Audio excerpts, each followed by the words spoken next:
제가 이제 그 강의 요청을 받고 여러 번 한 번도 만나본 적이 없어서 어떤 제목으로 강의를 해야 하나요? 이렇게 하나님께 기도를 드렸는데 마음을 나누는 행복한 교회라고 제목이 생각났어요. 근데 그 이유를 오늘 깨닫게 됐어요. 저를 평촌역으로 픽업하러 오신 장로님도 굉장히 따뜻하신 분이셨고 사모님도 만나보니까 정말 따뜻하신 분이구나 이런 생각이 들었고요.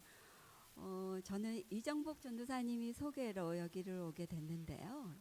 총신신대원에서 제 강의를 굉장히 공부도 잘하고 마음도 따뜻한 전도사님이었는데 이렇게 그 섬기는 교회에서 찬양으로 정복하고 있는지는 오늘 처음 알았어요. 굉장히 네, 분위기가 따뜻한 교회에 오게 돼서 영광으로 생각합니다. 어느 사회학과 교수가 강의를 듣는 학생들에게 과제를 내주었어요. 볼티모어에 있는 유명한 빈민가에 가서 그 청소년들의 미래에 대해서 레포트를 내라 이렇게 얘기했었는데 그때 그 대학생들이 그 청소년들을 만나고 이 학생들은 미래가 없습니다. 그 이유는 아무런 자극을 주지 않기 때문입니다. 이렇게 얘기를 했어요. 그런데 이제 그 후에 25년이 지난 후에 다른 사회학과 교수가 이 레포트를 낼 자료를 보고 그때 아무런 미래가 없다고 했던 그 사람들이 25년이 지난 지금에는 어떻게 되어 있을까 궁금해서 또 학생들을 풀어서 그분들을 찾아서 어떻게 지내고 있는지 알아오라는 숙제를 내줬어요. 그랬더니 놀랍게도 200명의 사람 가운데 이사간 20명을 뺀 180명, 그 중에 176명이라는 숫자가 그 지역의 변호사나 의사나 사업가나 굉장히 유지가 되어 있는 거예요. 그래서 그분들에게 그렇게 아무런 미래가 없다고 했던 당신들이 성공한 이유가 무엇인가 물었더니 공통적으로 하시는 말씀이 고등학교 때 만난 한 여자 선생님이 계셨습니다. 그 선생님을 만남으로 오늘의 제가 있게 되었습니다. 이렇게 대답을 하는 거예요. 그래서 수소문 끝에 그 선생님이 아직도 살아계신다는 연락을 받고 이 교수님이 직접 찾아갔어요. 어떤 기적적인 교육 방법과 기술로 그 미래가 없는 그 청소년들에게 이런 성공적인 삶을 살 수 있도록 이끌 수 있는 비결이 무엇이었습니까? 이렇게 물어보니까 그분은 작은 미소를 지으면서 그거는 굉장히 간단한 일이었습니다. 저는 그들을 사랑했을 뿐입니다. 이렇게 대답을 했다는 거예요. 이렇게 사랑이라는 것은 아무런 희망이 없는 그러한 사람들에게도 성장과 변화와 치유와 회복을 주는 강력한 그러한 거라는 걸 그 책을 통하여서 저는 한 번 더 느끼게 됐습니다. 저에게도 이런 선생님이 계셨는데요. 제가 고3 때 굉장히 사회가 어수선하고 너무 데모가 많이 일어나고 이런 속에서 이런 곳에서 공부를 하면 무슨 소용이 있을까? 그리고 포기하고 있을 때 초등학교 5학년 선생님이 기숙사에 있는 저한테 편지를 보냈어요. 그 선생님께서는 스피노자의 말을 인용을 하셨는데 여러분도 짐작하시죠? 내일 지구에 종말이 온다 하더라도 오늘 나는 한 그루의 사과나무를 심겠다. 이렇게 말한 스피노자의 말과 함께 빌립보서의 말씀을 적어주셨어요. 아무것도 염려하지 말고 오직 기도와 간구로 너희 구할 것을 감사함으로 하나님께 아뢰라. 그리하면 하나님께서 마음에 하나님의 평강이 그리스도 예수 안에서 너희 마음과 생각을 지켜주실 것이라. 그때 당시에 저에게는 이 생명의 말씀이 굉장히 큰 힘이 됐어요. 제가 염려한다고 키가 한 자나 자랄 수 있을까? 제가 고3인 제가 뭘 한다고 이 나라를 바뀔 수 있을까? 나는 내 자리에서 내 일을 하는 것이 국가를 위한 일이다, 이런 마음을 갖게 해준 거죠. 정말 부족하고 내세울 건 없지만 그래도 오늘의 제가 있었던 것은 그 초등학교 5학년 때의 선생님의 편지, 이게 저에게 큰 밑거름이 되었던 그런 고마운 생각이 듭니다. 여러분 다 알지 모르지만 레리 크랩이라고 하는 사람이 지상에서 가장 안전한 곳이라는 책을 썼는데요. 그 책에 보면 우리 인간에게는 모두가 다 완벽할 수 없기 때문에 부족한 부분이 있고 모자란 부분도 참 많이 있지만 능력이 부족하고 초라하기 그지없을지라도 이러한 나라도 그대로 포용해주는 안전한 곳을 찾고픈 근원적인 갈망이 있다. 그런데 그러한 안전한 곳이 참 필요하다. 그런 영혼과 영혼이 결속되고 영원한 변화가 일어나는 지상에서 가장 안전한 곳이라고 할 수 있을 거다, 이렇게 얘기하면서 그 지상에서 가장 안전한 곳이 교회가 되어야 한다고 그렇게 말하고 있습니다. 건강한 교회가 되기 위하여서는 그 지도자가 누구인가가 굉장히 큰 역할을 하죠. 제가 이제 담임 목사님은 만나 뵙지, 이렇게 따뜻함이 풍기는 교회라면 목사님이 굉장히 훌륭하시고 따뜻하신 분일 거라는 그런 이제 미루어 짐작해 볼 수 있는 것처럼 누구인가가 굉장히 중요하죠. 주일학교에 있는 학생들에게는 교사가 누구인가가, 또 구역원들 중에서는 구역장이 누구인가가, 이런 거에 따라서 굉장히 분위기가 달라지는 것들을 볼 수가 있는데요. 우리 인간은 자신의 부족한 부분을 고백하고 싶고 그럼에도 불구하고 그런 자신을 온전히 받아들여주는 그런 곳을 찾고픈 근원적인 갈망이 있어요. 그런 안전지대에 대한 그리움, 그런 곳에서는 희망과 변화와 또 치유와 회복이 일어나는 그런 면들이 있는데, 여러분에게도 안전하게 느껴지는 그런 사람이 있나요? 지금까지 살아오면서 나는 그분은 정말 그분이 있었기 때문에 내가 잘 성장할 수 있었다. 여러분에게 안전한 곳은 어떤 곳인가요? 저는 살면서 때때로 그 알퐁스 도데의 별이라는 책을 생각해 보곤 해요. 그 글의 내용을 보면 몇 줄을 보내도 사람 구경이라고는 할 수 없는 양치기 목동, 그 소년에게 2주일에 한 번씩 찾아오는 꼬마 아이와 양식을 날려다 주는 아주머니의 노새 방울소리밖에 들을 수 없는 그곳에 어느 날 주인집 아가씨 스테파네스 아가씨가 레이스 달린 원피스를 입고 그 목동이 있는 농장에 찾아온 거예요. 그날 너무 시간이 늦어서 그 아가씨는 내려가지 못하고 저녁에 하늘에 있는 별 구경을 했는데, 자기 어깨에 기대어 잠들어 있는 그 아가씨를 보면서 이 목동은 하늘에서 가장 아름답고 빛나는 고운 별 하나가 길을 잃고 내 어깨에 기대어 잠들어 있는 것 같은 그런 느낌을 받았어요. 어떻게 보면 여러분에게 찾아온 주일학교 교사면 주일학교 학생들이나 구역원들이나 또 바로 옆에 있는 그러한 집사님들, 성도님들은 하늘에 있는 가장 귀하고 반짝이는 별, 길을 잃고 뭔가 의존할 곳이 있어서 이곳에 찾아온 건지도 모르겠어요. 우리가 만나는 그 한 사람 한 사람, 밖에서 만나도 반가운데 같은 교회에서 만나는 이분들을 볼 때 얼마나 귀한가.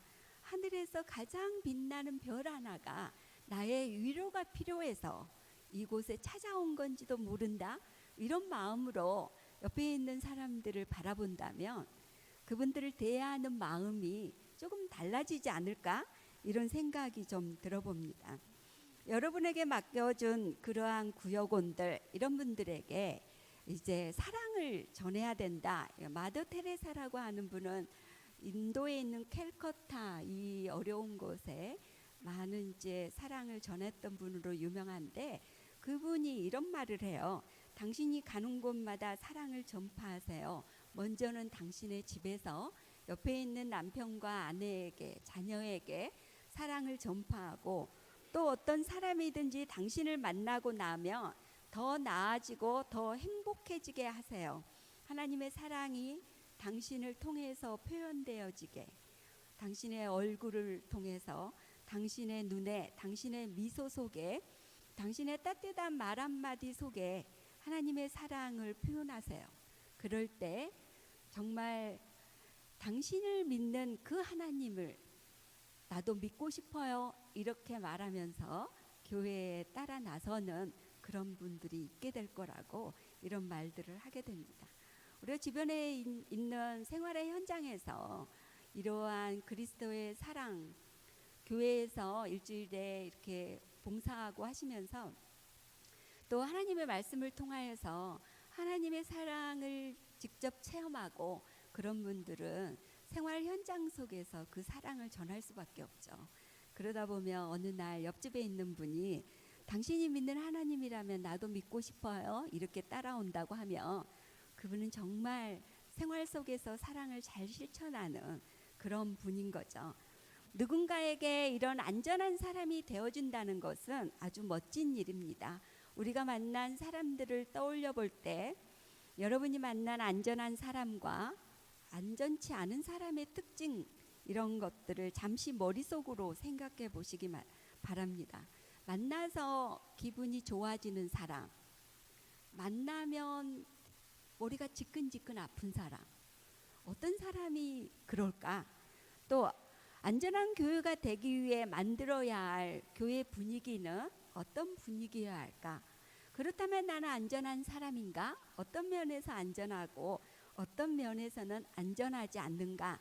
이런 생각들을 좀 해보면서 저는 몇 가지 경험적인 예들을 통하여서 제가 생각하는 안전한 사람은 이런 사람들인 것 같아요.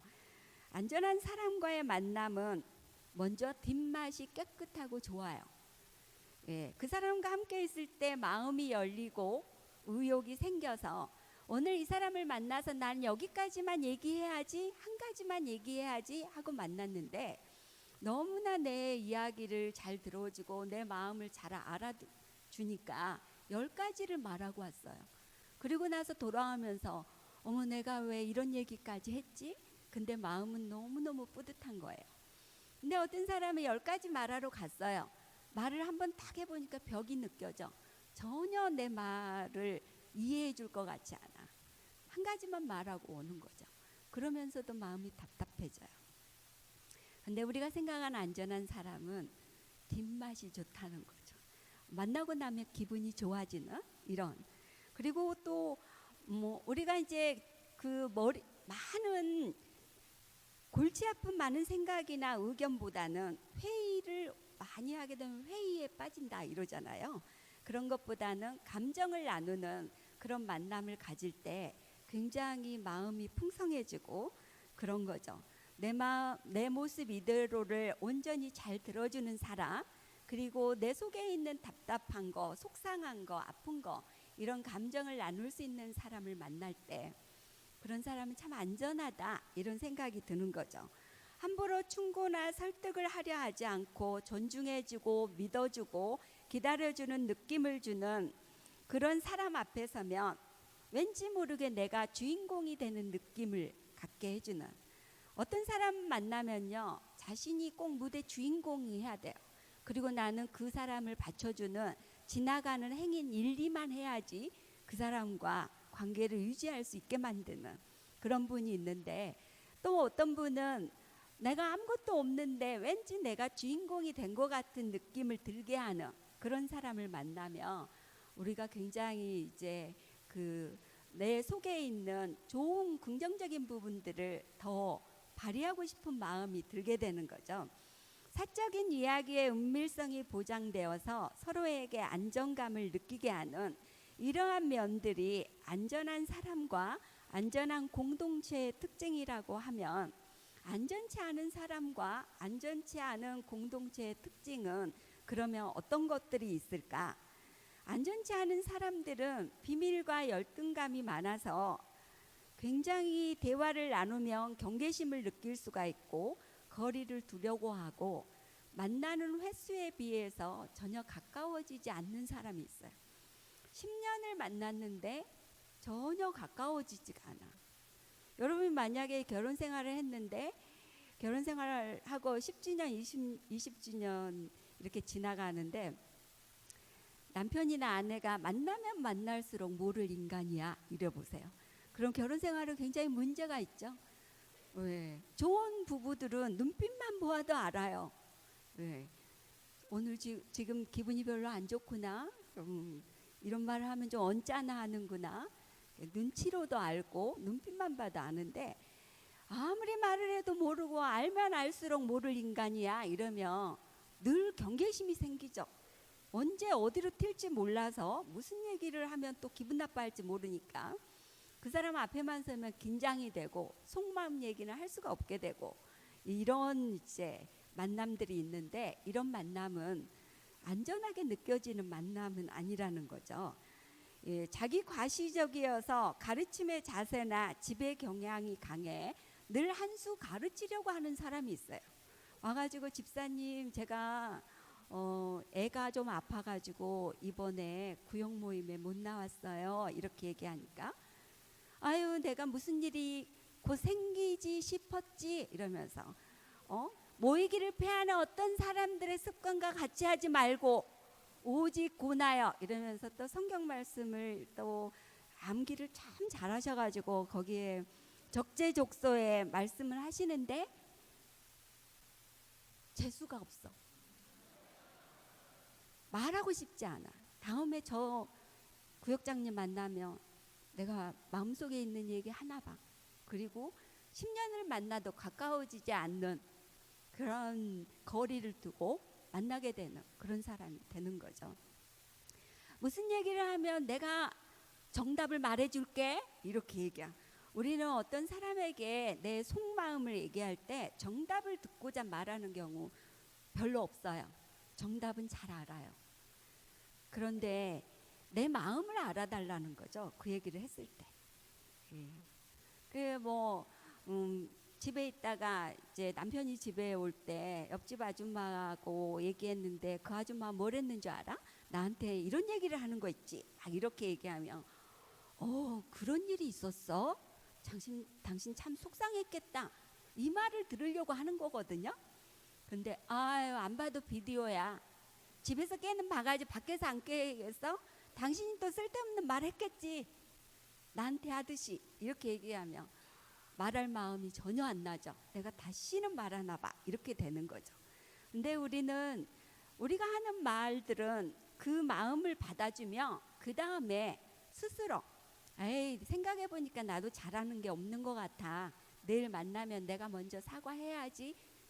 그렇게 먼저 말 꺼내는 사람이 답변도 나오게 잘 들어주기만 하면 본인이 답을 알고 있거든요.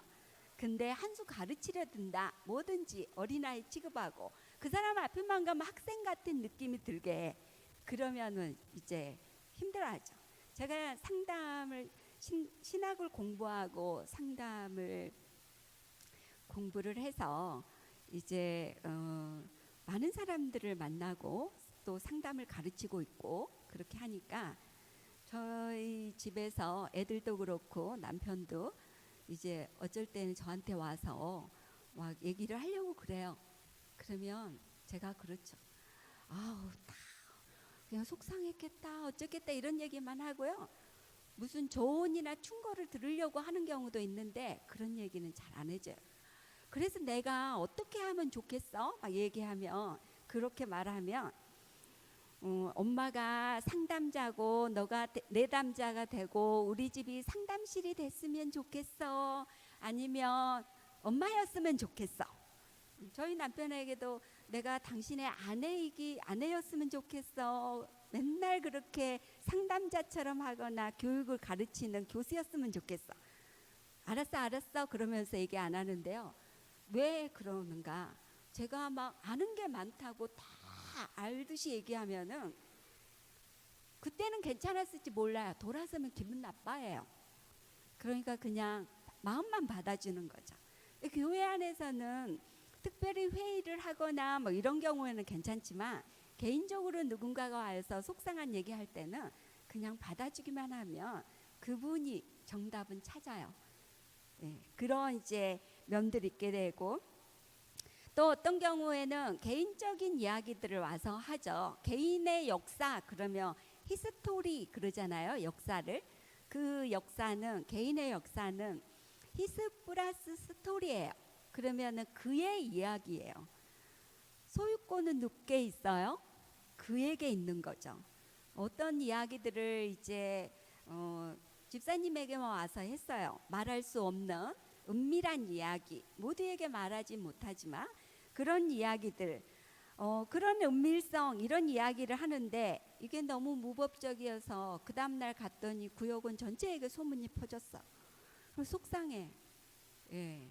그런 이제 면들이 있게 되는데, 이렇게 안전한 사람이나 안전한 공동체는 어떤 부분에서는 그 사람의 은밀성을 지켜주고 같이 기도해주고, 그리고 내가 그 말을 들었는데, 그 비밀의 말을 들었는데 말하고 싶어서 못 견디겠어 이러면은 그에게 물어봐야 되죠.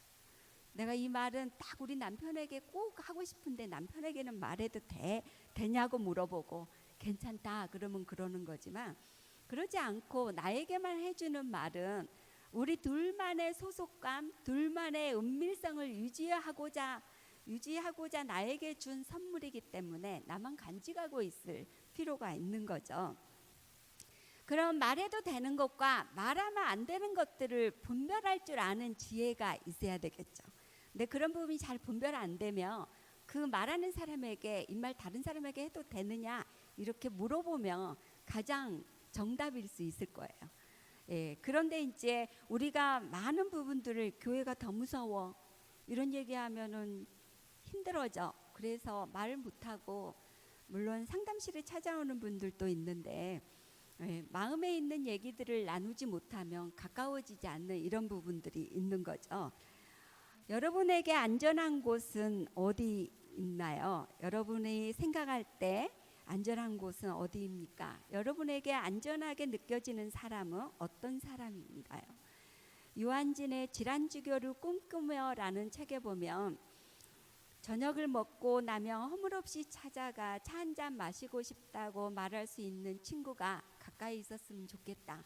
김치 냄새가 나도 찾아갔을 때 그런 부분에 대해서 판단받지 않고 나를 환영해주는 그러한 사람이 가까이 있었으면 좋겠다. 그런 내용들이 쭉 적어져 있는데, 저는 여러분이 속한 교회가 이런 친구 같은 그런 안전한 교회가 되었으면 좋겠습니다. 네, 교회 안에는 슬프고 외로운 사람들이 많이 있어요. 자신이 작고 초라하다고 여기는 사람들, 구원은 받았는데 여전히 슬프고 그런 아픈 사람들이 있어요. 교회 안에 상처 입은 영혼들은 먼저 돌봄과 치유가 필요한 사람들이에요. 신앙은 상처를 치유하지만 때로는 상처가 치유되기 전에는 온전한 신앙의 성숙에 이르지 못하는 경우들이 많이 있어요.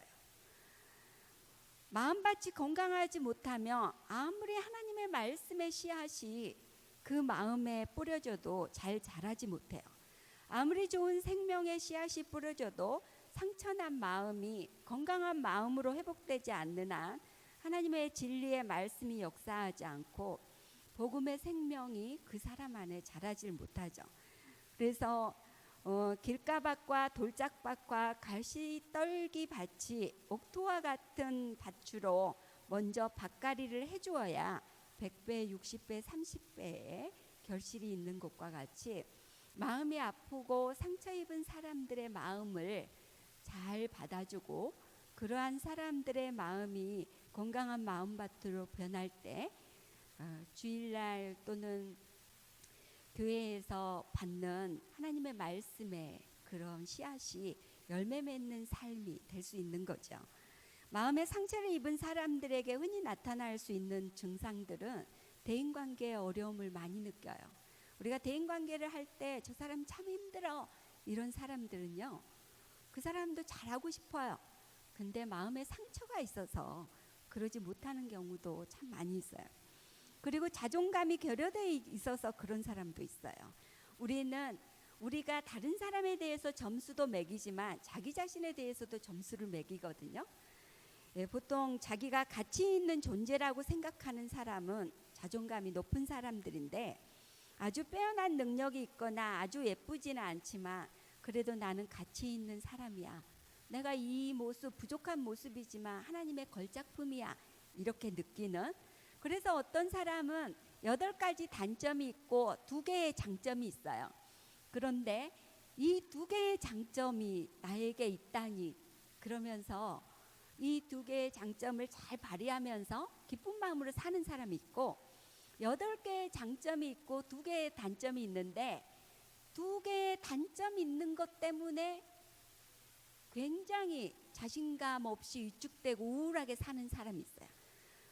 그거는 자기가 자기에게 매기는 점수예요. 다른 사람은 다 부러워하는데 자신만 혼자 있을 때 자기에게 불평하고 자기 자신에 대해서 만족을 못 느끼고 이런 건데, 우리가 장미꽃을 볼 때 저 가시에 어떻게 저토록 아름다운 장미꽃이 피었을까, 이렇게 보는 것과 이 장미꽃에, 아름다운 장미꽃에 어쩌면 이런 가시가 있지, 이렇게 해서 볼 때마다 신경질 내고 보는 것과 다른 건데, 그러한 눈으로 우리 자신을 보게 되면 내가 나에 대해서 불평하는 사람이 다른 사람을 잘 섬기기는 어려워요.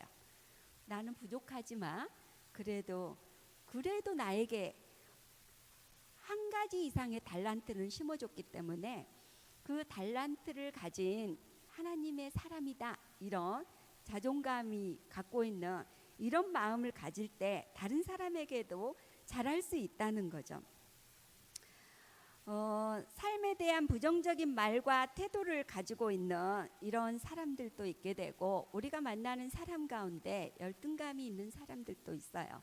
이 열등감은 아동 초기에 갖게 되는 건데, 내가 갖고 싶어서 가졌겠어요? 너무 부모의 잦은 벌이나 꾸중이나 부정적인 부당한 비교 등을 받고 자라게 되면 나도 모르게 열등감이 내 마음에 자리 잡게 되는 거죠. 그러다가 그런 마음 가지려고 안 했는데 누군가 2사람이 이야기하다가 내가 지나가니까 말을 딱 그쳐.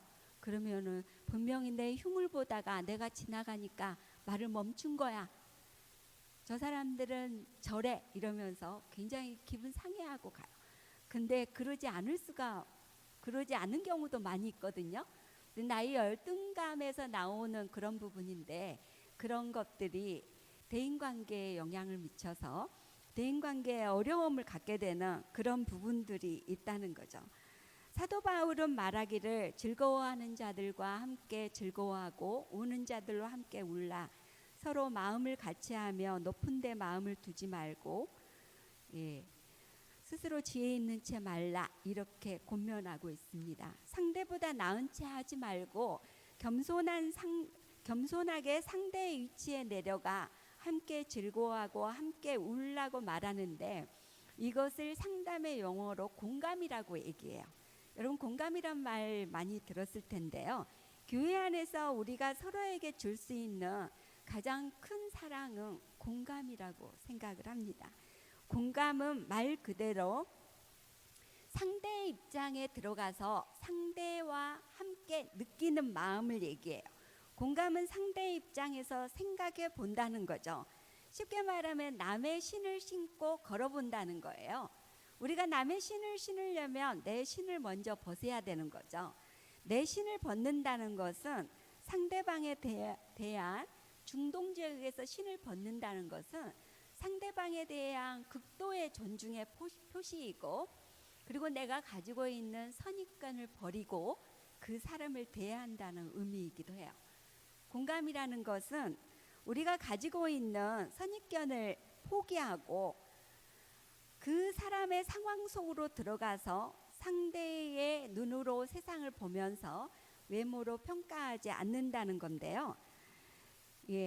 이런 너희 안에 이 마음을 품으라, 그리스도 예수의 마음이니, 빌립보서의 말씀에서 보면 오히려 자기를 비어 종의 형체를 가져 사람들과 같이 되었고, 이 말은 원래 공감의 의미예요.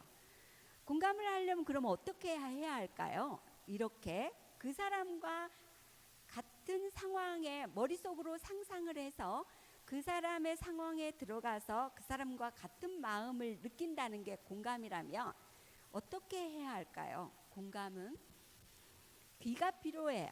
먼저 귀와 눈과 마음이 이제 머리가 공감에 사용되는 도구인데요. 첫 번째는 공감을 잘하기 위하여서는 귀로 잘 경청해야 돼요.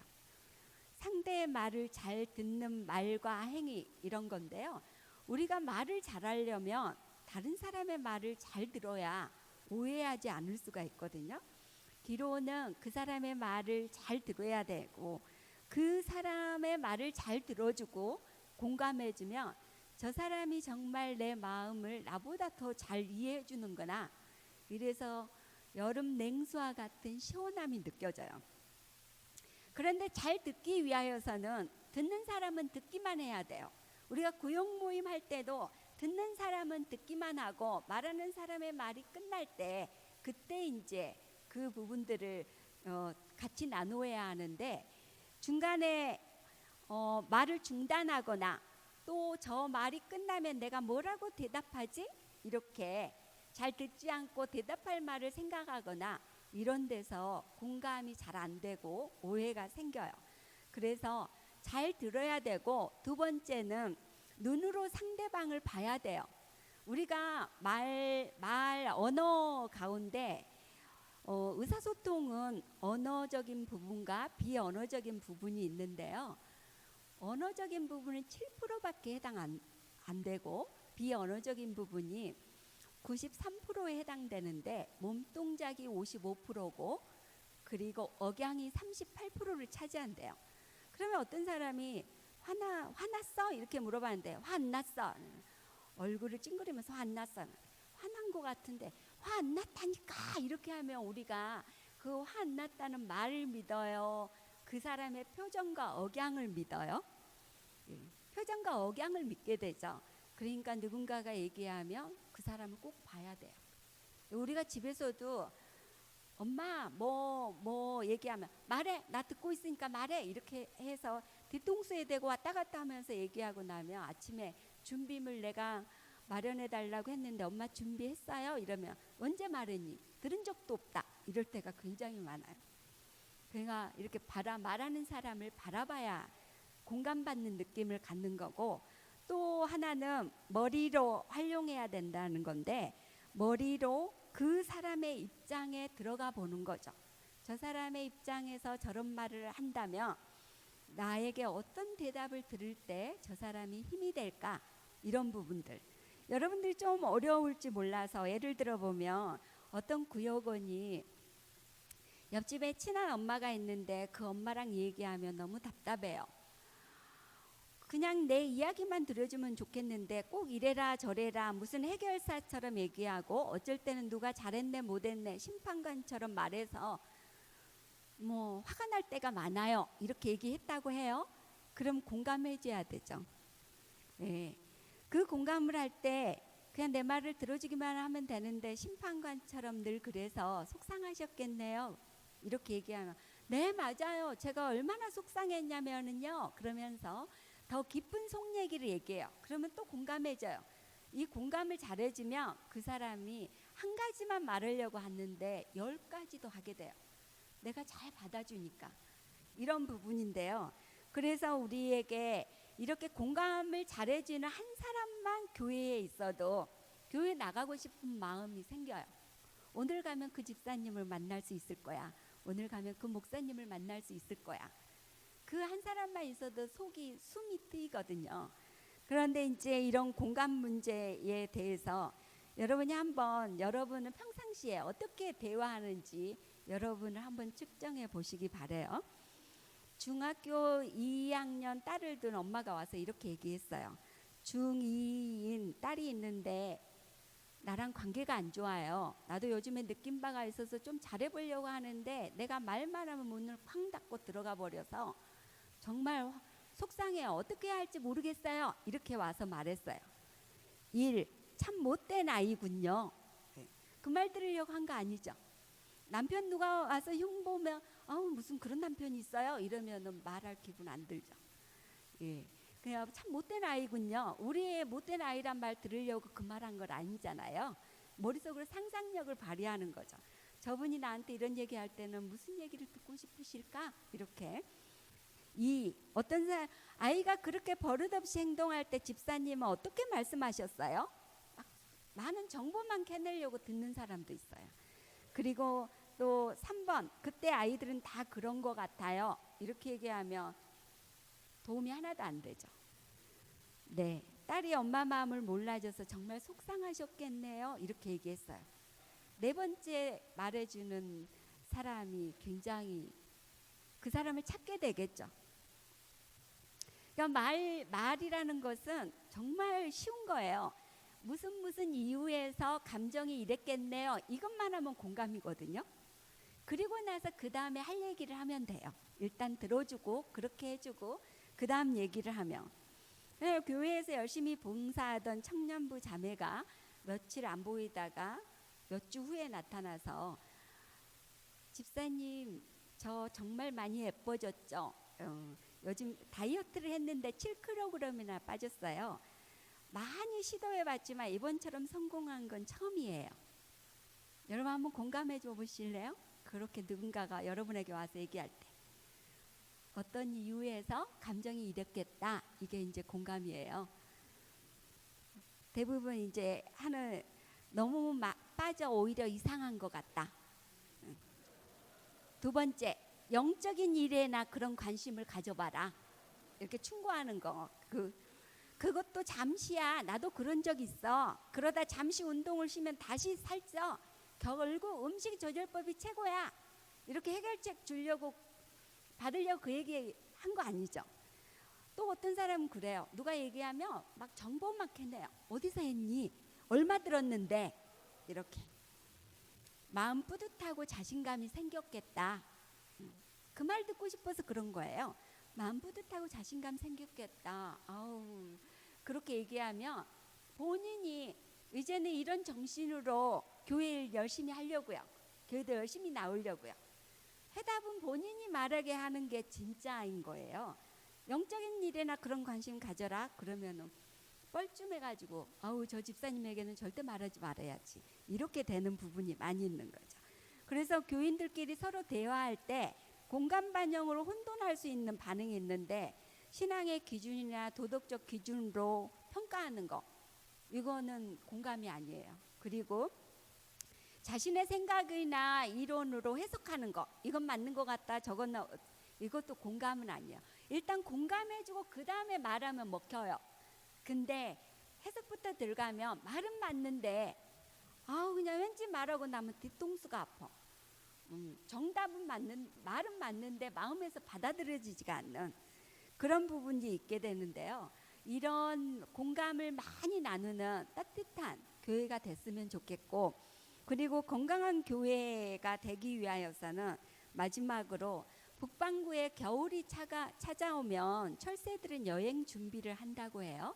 철새의 장거리 여행 비결이 도대체 어디에 있을까? 과학자들이 연구를 했어요. 그러다 보니까 과학자들의 실험 결과 혼자 날아가는 철새보다 V자 편대 비행으로 날아가는 철새들이 훨씬 심장 박동수도 낮고 그리고 날개짓도 덜 하면서 멀리 날아갈 수 있었다는 거예요. 우리가 이제 한강변이나 간혹 하늘을 바라보며 기러기 떼들이 날아가는 걸 볼 수가 있죠. 이 기러기 떼들을 통하여서 우리가 속한 교회 공동체가 어떻게 되어야 할 건가를 배울 수 있는 부분이 있는데요. 앞선 기러기가 날개를 칠 때마다 뒤따르는 기러기들을 위한 상승 기류가 만들어진다고 해요. 그래서 뒤에 따라가는 기러기들은 날개짓을 덜해도 앞에서 이끄는 기러기에 의하여서 상승 기류에 따라가기만 해도 되니까 멀리 날아갈 수 있는 거예요. 혼자 날아가는 것보다 이렇게 V자 편대 비행으로 날아갈 때 약 71%나 더 멀리 날아갈 수 있다고 해요. 이런 부분들을 교회에 적용해 볼 때 교회는 하나의 공동체로서 혼자 할 수 없어요. 혼자 하는 것보다는 다 같이 협력해서 함께 긴 여행을 떠날 수 있는 그런 공동체가 되어야 하는 거죠. 그리고 가끔 알 수 없는 이유로 부의대행에서 이탈하는 기러기가 나타나기도 해요.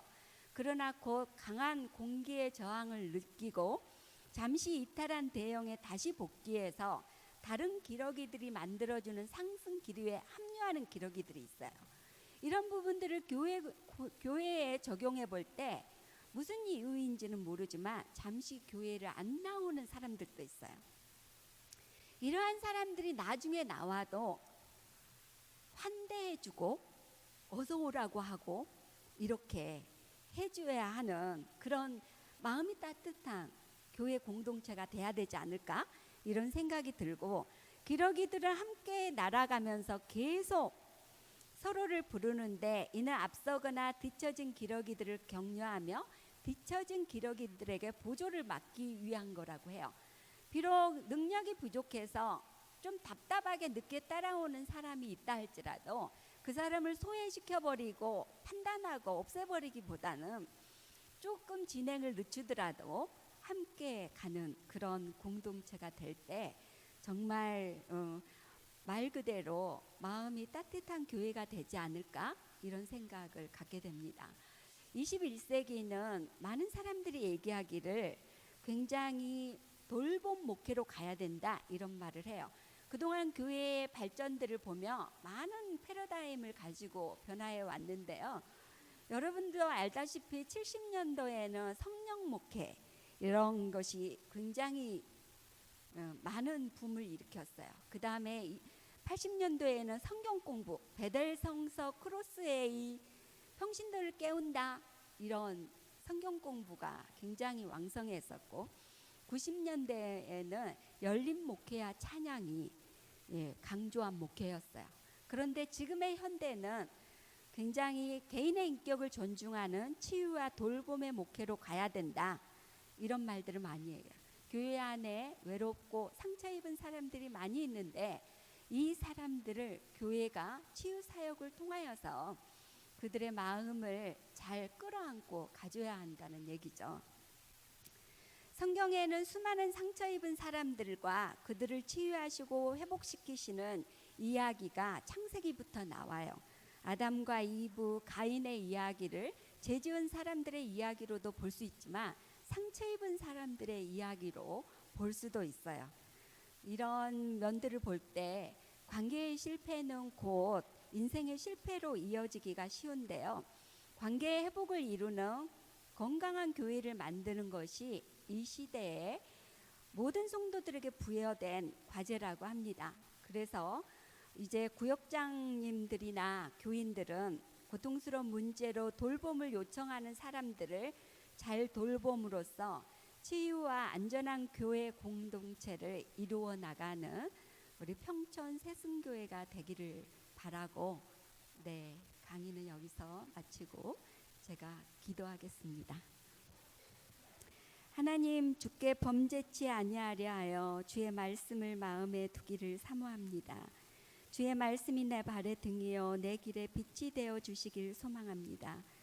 오늘 강의를 통하여 하나님의 말씀이 삶으로 적용되어지며 아픔과 상처가 있는 곳에 치유와 회복이 이루어지길 소망합니다. 우리 모두에게 그리스도 예수 안에서 새순교회 교인으로 함께 부르심을 입은 동역의 기쁨이 있게 하시고 각자 가지고 있는 재능과 능력에 따라 합력하여 선을 이루게 하여 주옵소서. 그리하여 비가 내리고 바람이 불고 창수가 나도 견고하여 무너지지 않는 주초 위에 집을 세우는 지혜로운 자들이 되게 하시고 모든 일에 감사하며 기쁨이 넘치는 삶이 되도록 인도하여 주옵소서. 예수님 이름으로 기도드립니다.